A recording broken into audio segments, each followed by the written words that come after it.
Welcome back to the PulpMX Fantasy Show presented by Maxxis Tire. I'm Donnie from RotoMoto. In this video, I'll give you 4 riders that I like for Arlington, 1 that I don't, tips for the FFL, this weekend's weather and schedule, as well as an early look at my team, all courtesy of Maxxis Tire. You know Maxxis Tire. You know their MXST tire designed by the king of Supercross and my all-time favorite rider, Jeremy McGrath.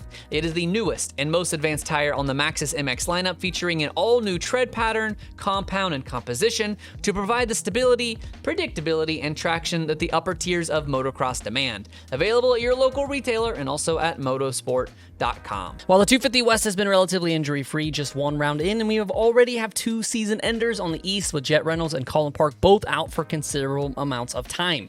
Jeremy Martin will also sit an additional week after his hard slam in Detroit. 450 side, we must wait another week for AC to return. Meanwhile, a slew of guys have added themselves to the entry list, led by Grant Harlan and Ty Masterpole returning from injury, Ryan Brees on a break from leading the Arena Cross Series, in addition to a slew of 250 West guys moonlighting on a 450 this weekend. All right, on to some picks. 3 riders that I do like, 1 that I don't, and a high handicap guy if you are looking to gamble. 250 All-Star. Keep it simple. Go with the winningest rider in the field in Austin Forkner. With the crazy shakeup on the start last weekend, a lot of All-Star caliber guys are worth double, and Austin and Max are the only 2 preseason favorites with All-Star status.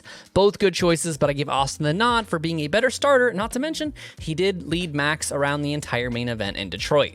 A double points 250 rider I like is Seth Hammaker. You could throw a dart at Deegan, Vial, McAdoo, and Hammaker and Hymas and probably have a great 250 team, but I like Seth having the highest handicap at a 0. He was 4th quickest in qualifying despite a huge get-off in free practice, and with the 2 weeks off to reset, I think Seth has more to prove than anyone worth double points. 450 side, the All-Star is either Jet Lawrence, if you can pick him, or Cooper Webb. I think I give the number 2 the nod here with the extra handicap. His last 6 main event gate drops have gone 2, 2, 2, 5, 4, 7 for a 67% chance of finishing in the top 4, and as the series swings towards the East, Cooper is only going to get stronger from here, and this might be the highest handicap we see for him in a good while. A guy that I do not love this weekend is Hunter Lawrence. I know, he's just coming off a top 5 finish, which is the best result of his 450 career, but his average finish is just 8.6, and that's not even including his DNQ at A1. He is certainly not a bad pick, but it is reasonable to think on any given night Hunter could finish outside the top 10 with how deep this field is, and there just isn't enough upside to justify a neg handicap.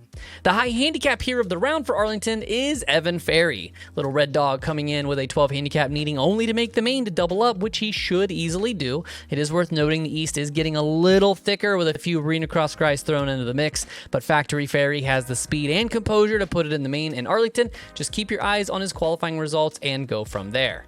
Moving on to the FFLs, Deegan, Anstey, and McAdoo all seem good on paper, but it was Austin Forkner who nailed it in Detroit, and it's not so far-fetched to think he can do it again. He is historically one of the best starters in the class, and it is the same start straight setup in Detroit if you're looking for a repeat. 450 side, Ken gets his 2nd, and then we now have a 3-way tie for the top. Throw a dart at him, but with Sexton a little banged up, I think my pick would go Kenny. Arlington is an indoor stadium, so nothing to worry about on the weather front, but for what it's worth, it will be sunny and 70s this weekend. Race day live coverage kicks off at 1:30 p.m. Eastern, 10:30 a.m. Pacific. The qualifying cheat sheets, as always, drop an hour before the gates do, with picks locking at 7 p.m. Eastern, 6 Pacific, with the first gate drop following about 8 minutes later.